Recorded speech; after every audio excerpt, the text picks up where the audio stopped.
Boa noite. Nessa aula nós vamos continuar falando sobre o campo elétrico, agora mais precisamente sobre as linhas de força.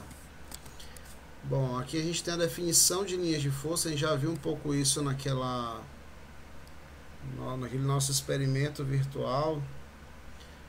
A gente sabe que o campo elétrico ele tem um comportamento dependendo do tipo de carga que a gente tem. A gente sabe que o campo elétrico é o responsável pela interação que existe entre as cargas elétricas, tanto na atração quanto na repulsão.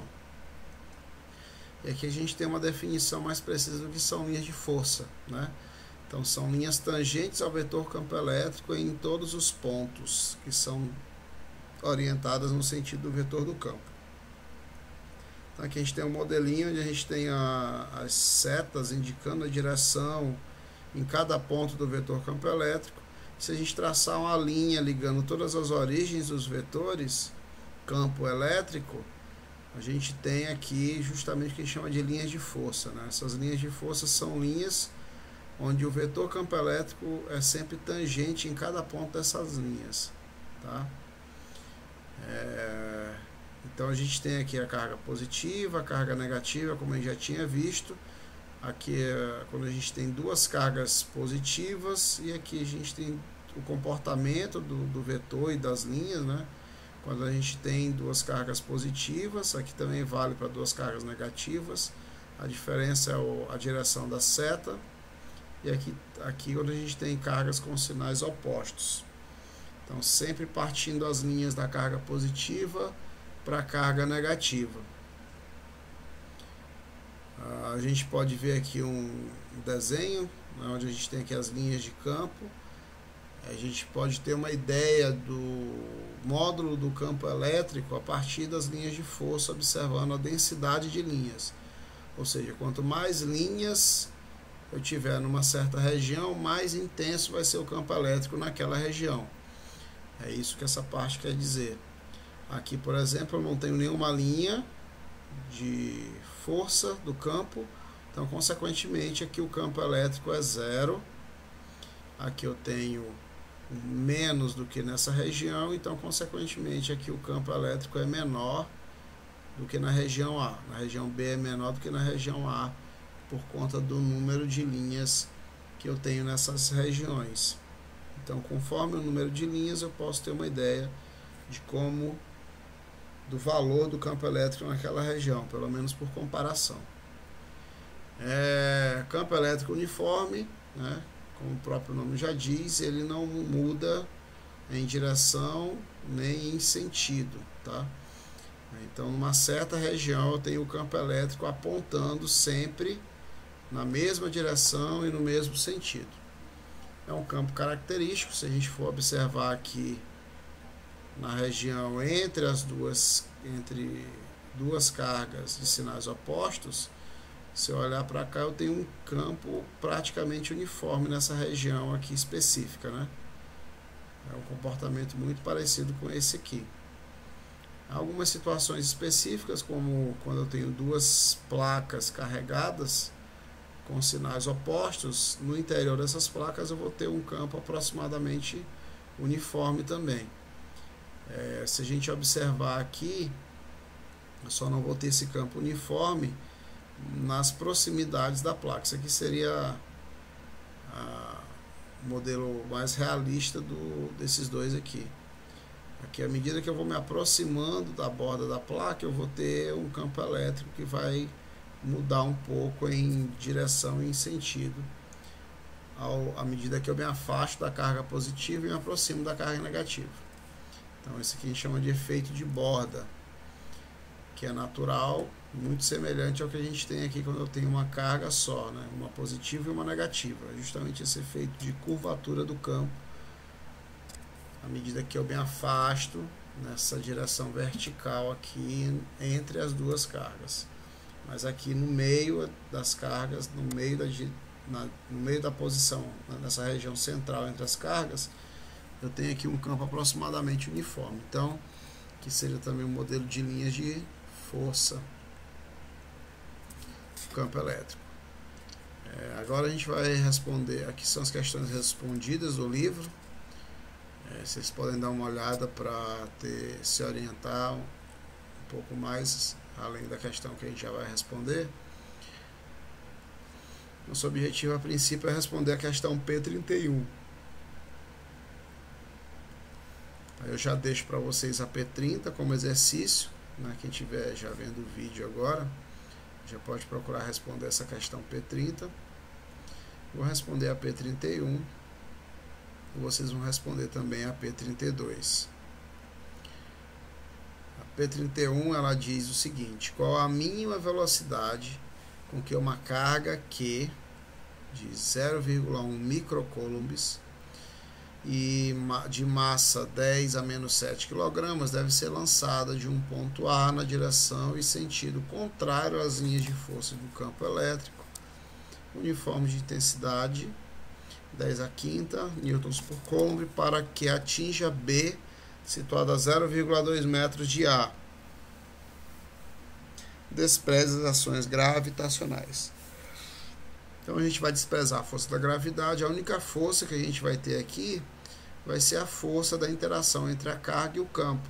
A gente viu nas nossas últimas aulas que se eu tenho um campo, uma carga no interior de um campo elétrico, eu vou ter como consequência disso uma força agindo sobre essa carga.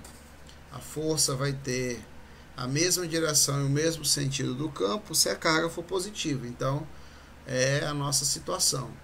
Aqui as setas indicam a direção do campo elétrico, então ele aponta da esquerda para a direita em todos os pontos. E é um campo elétrico uniforme, como a gente consegue ver aqui. Não existe a mudança na direção e no sentido do campo, como acontece aqui nessa situação da questão P30. Aqui eu tenho em todos os pontos uma mudança. À medida que eu me afasto de uma carga e me aproximo da outra, o campo elétrico ele vai mudar em direção e em sentido. Aqui não. Eu vou ter o campo sempre apontando, independente de onde eu esteja aqui, nessa região que a gente está trabalhando, eu vou ter sempre o campo na mesma direção e no mesmo sentido, apontando da esquerda para a direita. A carga ela vai no sentido oposto ao campo, então ela é lançada do ponto A em direção a B.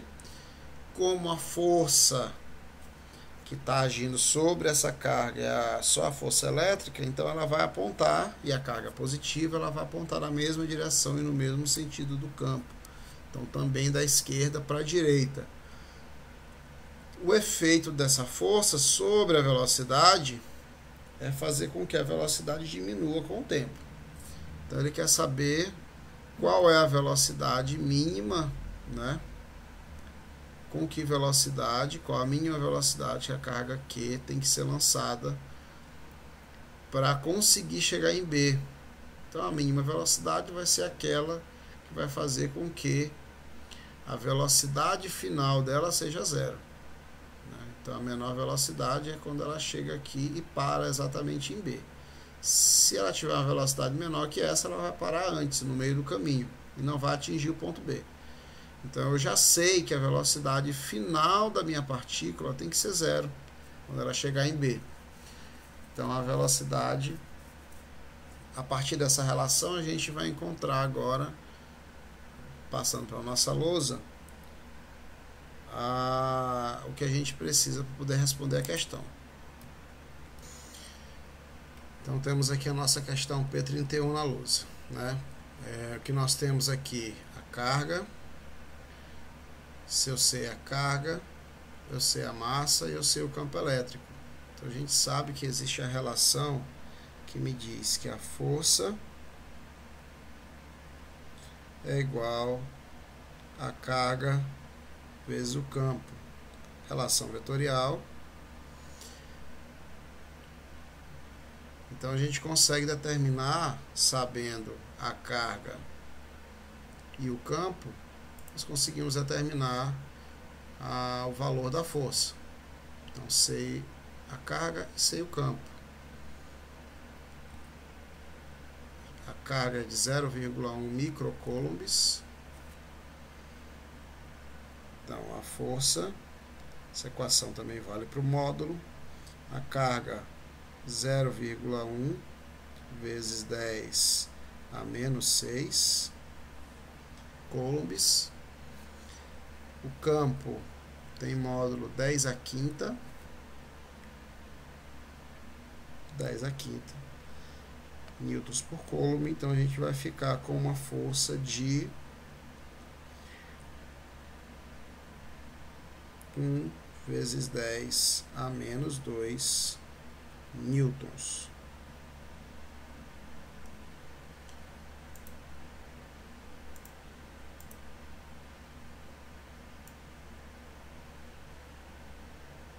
Esse é o valor da nossa força.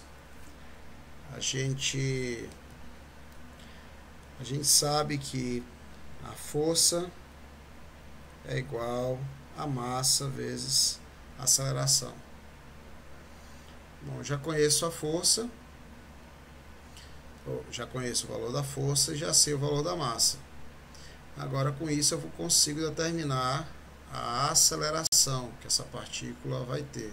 Essa aceleração não é aceleração de aumento da velocidade, é a aceleração com que o campo diminui a velocidade da partícula. A gente tem dois tipos de movimento quando a gente fala de aceleração. Eu posso ter o movimento acelerado, quando eu tenho uma força aumentando a velocidade, e eu posso ter o movimento retardado, que é o movimento de frenagem, quando eu tenho uma força que diminui a velocidade. É o nosso caso. Essa força, ela diminui o valor da velocidade. Então, essa aceleração é a aceleração com que a partícula está sendo freada. Desse modo, a gente consegue determinar, colocar aqui só 10 a menos 2.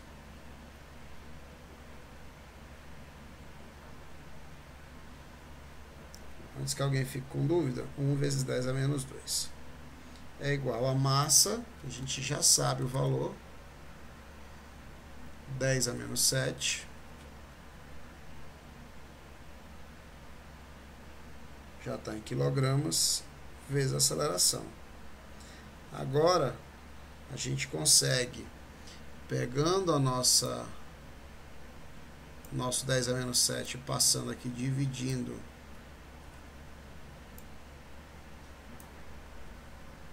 o 1 vezes 10 a menos 2, a gente determina a nossa aceleração. Então, o que nós temos? 1 vezes 10 a menos 2 dividido por 10 a menos 7 é igual a A. Logo,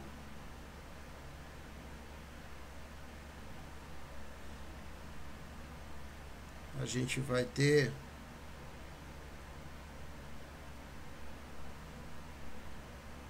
o nosso A igual a 1 vezes 10, a gente conserva a base e subtrai os expoentes, fica menos 2 menos 7.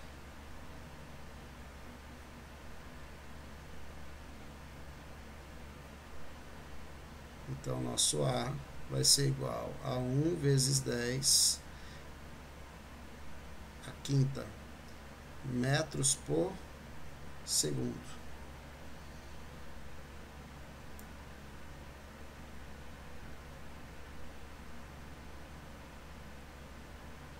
Essa é a nossa aceleração. Bom, olhando aqui para a nossa questão, eu vejo que ele me diz a distância, que é 0,2 metros, entre o ponto A e o ponto B. E com essa distância a gente consegue calcular a velocidade que ela precisa para chegar no ponto B. E no próximo vídeo a gente continua respondendo a essa questão.